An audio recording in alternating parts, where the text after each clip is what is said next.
Hi everybody, this is going to be a super spontaneous live video. There's something going on with my light. Oh, there we go. My cat is suddenly super affectionate and wants all the cuddles, and I have a cold, so I sound like a frog. But something really thought-provoking happened this morning. Oh my gosh, I think the camera is shaking because I am petting my cat so hard. You'd understand if you could see him, he's huge. Okay, back to the topic at hand. This morning, there was a bit of a breakthrough in my house when it comes to time management. Like any behavior analyst or, sensible parent you may have met, I've been a big fan of the first then technique, the one where you say first you have to do this, then you can do that. But for some reason, my kids are really struggling with it. I mean, it's not like I'm not consistent. There's always a then, then happens. There's nothing we can do about it. But for some reason, here, maybe you want to see, since we're gonna get all informal here, maybe you can see the cat. Hello. Yeah, he's involved now. Okay, so I say first you have to do this. Can you please put your pants on? And then, sure you can play before it's time to go to school.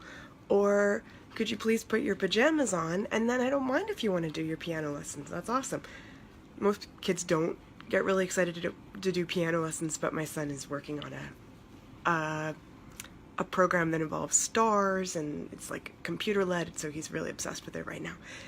For some reason, my kids are really struggling when I say first you have to do this. They're just getting angry, they're getting stubborn, they're getting stuck.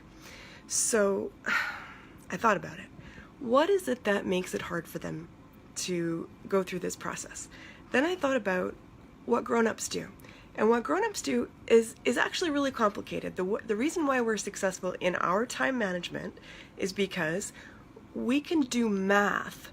We look at the clock and we do subtraction. Sometimes we have some wishful thinking and we don't come up with the right answer.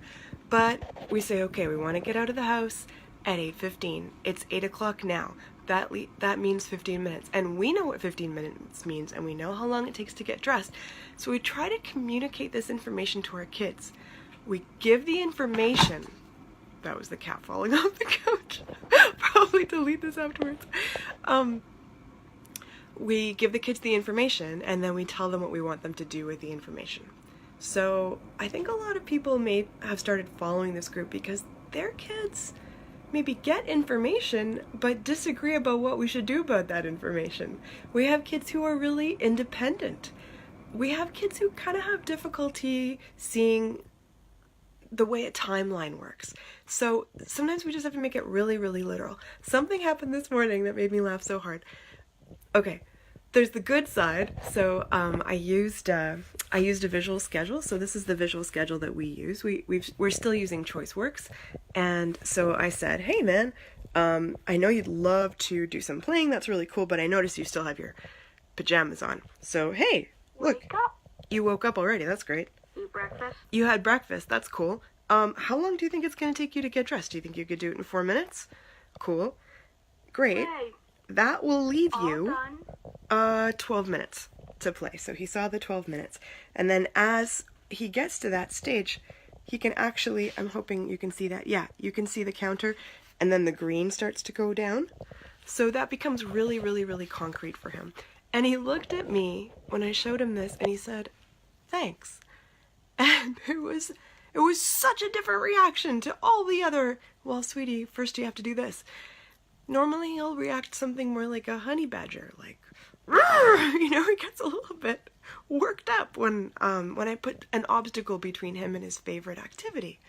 And I think I'm going to keep doing it because I noticed his reaction. Like my husband is very good at planning, and he's got his whole morning mapped out, so he, helpfully gives my son some information. We gotta leave in 5 minutes. And my son yells back, I don't care. And that's true. That's true. I think maybe because our kids in their development, they haven't got the kind of memory yet that lets them line things up and see how a timeline fits together. So all there is right now, there's am I having fun or am I not having fun? If we give them a visual, that kind of helps them map out their lives just a little bit and make time a bit easier to count. So that's what happened in our house today. I know this isn't like the slickest video, but you know, life is messy sometimes. So thanks for joining me. Talk to you later.